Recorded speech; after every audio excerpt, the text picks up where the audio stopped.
Thank you very much, Your Excellency. It's an honor for me to take the floor on behalf of President Nicolás Maduro. Even before the COVID-19 pandemic, the transformation of the international geopolitical and geoeconomic order was already in motion. Today, this process has gained more consciousness and critical thinking because of the people's deliberations over the obvious vulnerabilities of capitalism in confronting such a crisis. The system is sinking.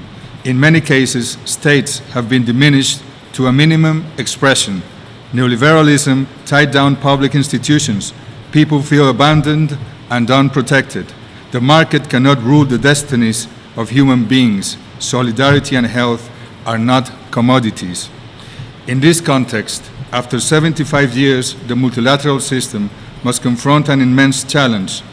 From within the United Nations, a new international order can be born based on its principles and purposes of moral action, cooperation, and peacekeeping. We can be at the forefront of an age of evolution for humankind. However, if we allow the arrogance of unilateralism and ambitions of some corporate states that live off conflict and war to impose themselves, the United Nations could have the same fate as the League of Nations and disappear. Allowing the powerful to reactivate their economies through new wars, fabricated conflicts, superfluous production, the kidnapping of international resources, and disregard for international law would lead to the rise of an even worse neoliberal and warmongering unipolar order.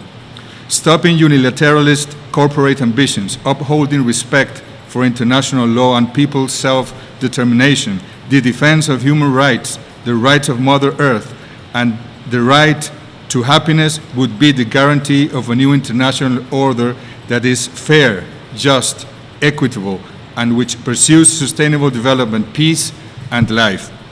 Venezuela has confronted the pandemic under extremely difficult conditions. We are under permanent economic, political, and mediatic attack.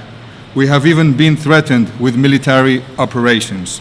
The unilateral coercive measures illegally imposed by the United States have attempted to put Venezuelans on their knees. However, ours is a people of peace and dignity, and we would never bend our will to any empire. We have carried out a titanic effort through our own capabilities and the solidarity and cooperation of friendly countries and of the UN itself in confronting this health crisis. We have avoided the worst despite catastrophic forecasts and the desires of those attacking us. The WHO's role in the pandemic is an example of the multilateralism that is needed. It must act and speak truthfully. It must not bend under pressures, extortions, and attacks from the powerful. It must assert its moral authority, its scientific capabilities, and cooperation based on solidarity. The multilateralism that our peoples need must put an end to conventional and economic wars through reason, international law, and much courage.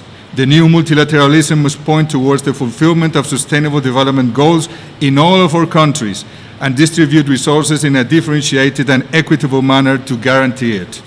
The multilateralism needed by humankind and during and after pandemic must show solidarity, efficiency, audacity, creativeness, and courage.